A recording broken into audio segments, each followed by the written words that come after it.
Welcome back to the Lovin Dubai show. In honor of India's Independence Day, we have the inspiring founder of Food-ATM. She's serving thousands of meals every day with prices as low as 3 dirham, proving that good food and compassion can go hand in hand. From her roots in Ahmedabad to making a difference in the UAE, welcome to the show. Welcome to the show. Thank you so much. It's such an honor. Ahmedabad, can we? Ahmedabad, yes. Ahmedabad. Yes. So for people who don't know, what is Food-ATM? Food-ATM is a very beautiful organization.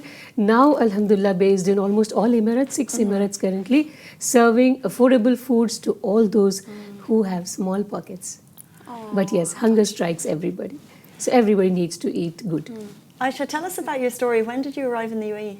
It was almost end of 2005, early 2006. So it's a long journey, and that is also actually how the foundation of Food-ATM began. That is where I actually began. It was a very small personal initiative, not as an organization, because I was working in Dubai for the government of Dubai. So that is how it started, where I used to love cooking, and I didn't know whom to feed all these too many, experimental foods, and I used to give it to those cleaners, drivers, gardeners of mine in the government sector where I used to work in Dubai, and they all were amazing human beings to appreciate. I really don't know what I used to cook, but I'm sure it was amazing.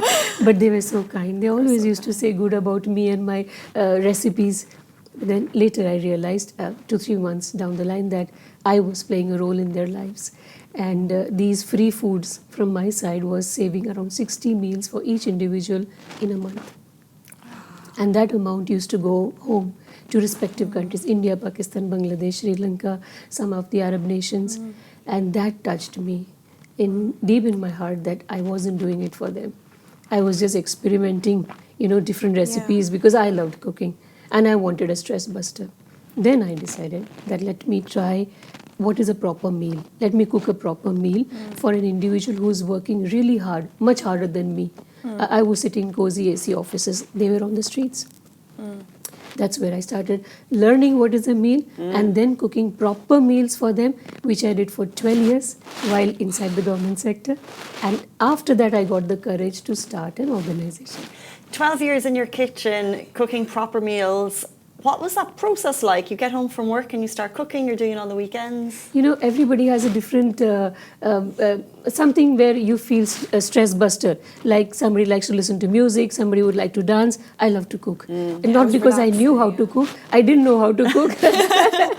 And I wanted to cook. So that was my stress buster. So every day back from work, I would come and make some recipes. And then early in the morning, again, I would cook and take it to office. Later, it became that I would go from home to office with a lot of food, and they would appreciate me. So those appreciations started, showering on me and taking away all the stress from the office. Then nothing was a challenge for me because I used to look forward to the appreciations.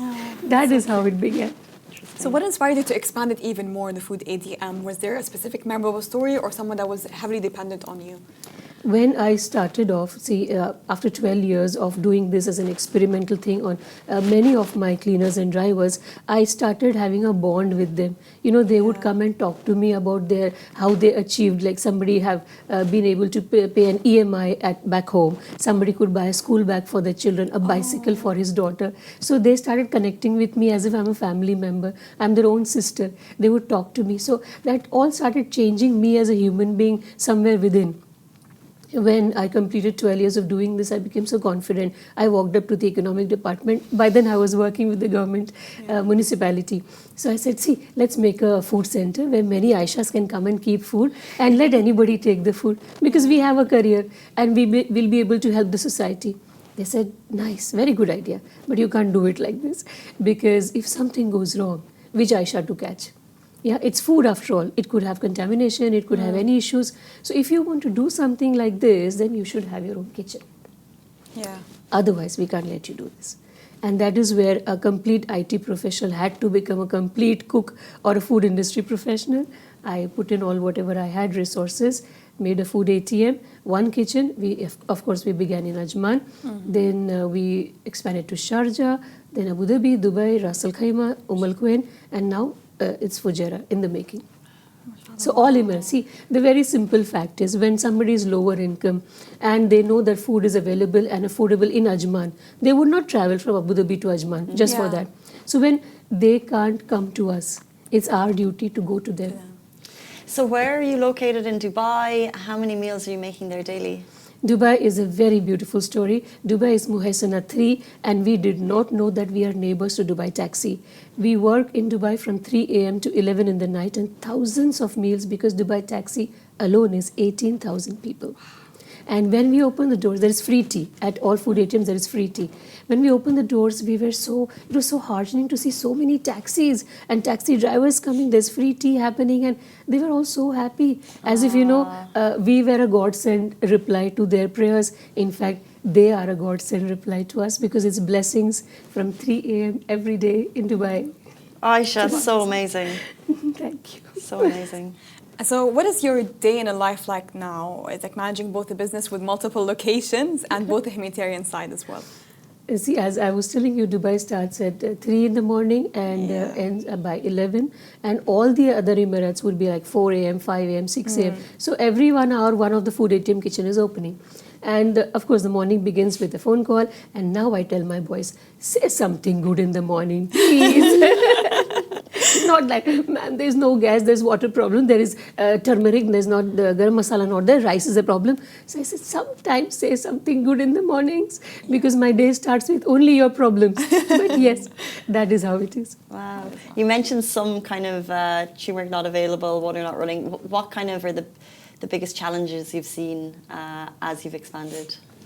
The meal cost, yes. The complete meal is 3 dirham, where there would be a chicken biryani, there would be a cup of water, and there would be a chocolate. These days, I think it's a Tiffany Chocolova, that bigger chocolate. So, all these things are big attraction for me and for the laborers who consume it. That, wow, there's hot food, there's cold water, and there's a big chocolate or a packet of chips.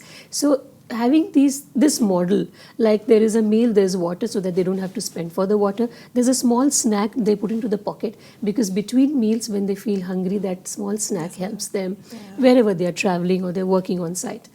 But the challenge that I have faced is the turbulence in the food raw materials market where the vegetables would be all of a sudden very pricey, rice would disappear. Yeah, these things happen. My packaging materials, they have a immediate shift in cost. And for me, the ceiling is 3 dirham. So it's actually 1 dirham, 2 dirham, 3 dirham. So it begins How with has the 1. price stayed the same? The inflation prices rising. How have you managed to keep it 3? When you count in thousands of dirhams, millions and billions, it sounds difficult. But when you come down to my level, we count in fills. The whole journey is from 1 fill to 3 dirham. Yeah, so everything is in fills. These many fills for vegetable, these many fills for chicken, these many fills for rice. That is exactly how the count happens. And yes, when I started, I had different meals. I used to have meats and beef and mutton and all that, which I don't have now because I'm not able to afford. I had broccolis and cauliflowers and all, which sometimes I find it difficult to buy. So what do? We buy what we can afford to buy. Okay. If I have 3,000 people to face this morning in one of my kitchens, I can't tell them, brother, sorry, today rice is not available. I can't say that. Or tomorrow I cannot say that, sorry, there is no tomatoes, so today no food. I can't do that. Yeah. So I have to, I'm a mother. At the end of the day, I'm a mother. I have to feed these children, all of them. So I can't say a no. I should not have no as an answer. So whatever affordable in the market, we would go and grab them. The days when we were not able to afford rice, it happened. We had to buy noodles and pastas. But we did it. Chicken noodles, veg pastas, all that. Make some tasty food and give it. Yeah. Even however poor a mother is, she would feed the children with whatever affordable, whatever available. God bless you, really. Yeah, big heart. So how many employees do you have if it's a multiple locations? Do people do it out of charity or how? No, all these employees are on the company's visas, of course, that is how it works. They have very stringent municipality rules because they have to go through examinations and they have too many certifications, vaccinations, all that done. So each kitchen has a different team based on the size of the kitchen, anywhere from 15 team members to somewhere around 7 people. So because there are small, big kitchens everywhere, based on the size, I have to have the boys. There are head cooks, there are assistant cooks, cleaners, packing boys, loading guys. Yeah. What an operation. We'd like to speak a little bit about Independence Day and memories that you might have had from growing up in India. Like, what is a traditional Independence Day when you were growing up? What was your core memory? The core memories for any of the Indians who, like me, who have got their education done, would be going to school, having the flag hoisting done, a small lecture from our principal. You know, there's a small march that happens inside the school. There's prayers and good wishes for the country. Sweets, yes, we would get. Always sweets. Yes, we would get sweets from the school. We all would take something to the school, distribute amongst friends, and then the rest of the days go and enjoy yourself. Yes, So those were the lovely memories as I was growing up, where we were too immature to understand what really independence meant. For us, it was a holiday, go to school, enjoy a few 1 hour or 2 hours, and then the rest of the day is enjoy.